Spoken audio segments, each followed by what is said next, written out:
It's getting hard to think of ways that Samsung's Galaxy phones could be better, which is why the company hasn't reinvented the wheel for 2023.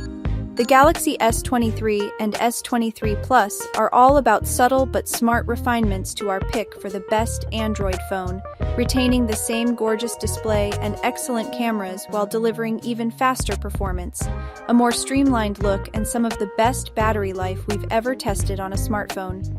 That said, the S23 isn't the most exciting update for recent Galaxy buyers, and Samsung's unique flavor of Android may not be ideal for everyone. So who are the S23 and S23 Plus for? Here's what I think after living with Samsung's latest flagship for a week. The Galaxy S23 and S23 Plus are two of the nicest phones I've gotten my hands on, offering some refinements from last year's models without messing with what already works. The S23's matte rear panel gives it a smooth, distinguished look that stands out from the glossy, smudge-prone competition, especially now that the camera bump from older models is gone.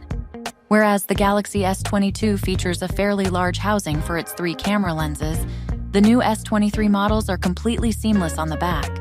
Sure, the new camera lenses are bigger and stick out more, but I personally prefer the bump-free design. This minimalist matte look also does a great job highlighting the gorgeous lavender and cream color options I tested, which offer just enough pop while still being slick and subdued. If those colors aren't your thing, you can also nab the phone in green, phantom black, graphite, and lime, the latter 2 of which are exclusive to Samsung's website. I found the standard 6.1-inch Galaxy S23 to be the perfect size for my hands. The 6.6-inch S23 Plus was still pleasantly lightweight, but its larger design often made using it a two-handed affair. Both of these phones sport curvy, glossy edges, unlike the flatter sides of the S23 Ultra. That felt a bit slippery to me, so you'll want to grab a case if you don't want to worry about them falling out of your hands. That said, if I were to pick my next phone by looks alone, the Galaxy S23 would be at the top of my list. At this point, it feels redundant to say that a Samsung phone has a bright, colorful, and ultra-smooth display. But it's once again a major highlight of this year's Galaxy device. I spent most of my time with the S23 Plus and its beautiful 6.6-inch AMOLED screen, which popped with color whether I was flipping through my app library or taking in the cosmic blues and reds of the Ant-Man and the Wasp Quantumania trailer. Samsung's 120Hz displays. Most modern smartphones are pretty fast these days, but I was still struck by just how speedy and snappy the Galaxy S23 was in everyday use. This phone did everything I needed it to with lightning-fast responsiveness, whether I was flipping between more than a dozen open apps or scrolling through Twitter and Chrome at the same time in multitasking mode, while a YouTube video played in picture-in-picture. When I switched over to the console-like action of Call of Duty Mobile, I was able to smoothly shoot and slide my way around the battlefield without any nasty slowdown or excessive heat, with the graphics and frame rate both cranked to the max, no less. This great performance can be chalked up to the phone's Snapdragon 8 Gen 2 processor, which is the same one you'll find in the more expensive S23 Ultra model.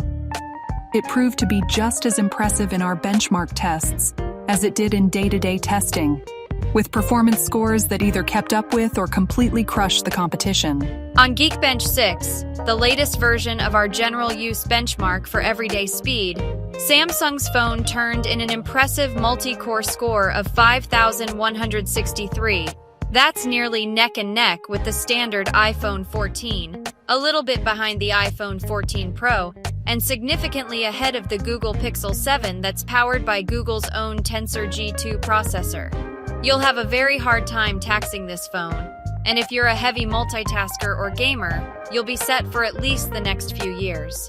The Galaxy S23's fast performance is complemented by its equally snappy One UI 5.1 software, which puts a Samsung-flavored skin on the latest Android 13 operating system.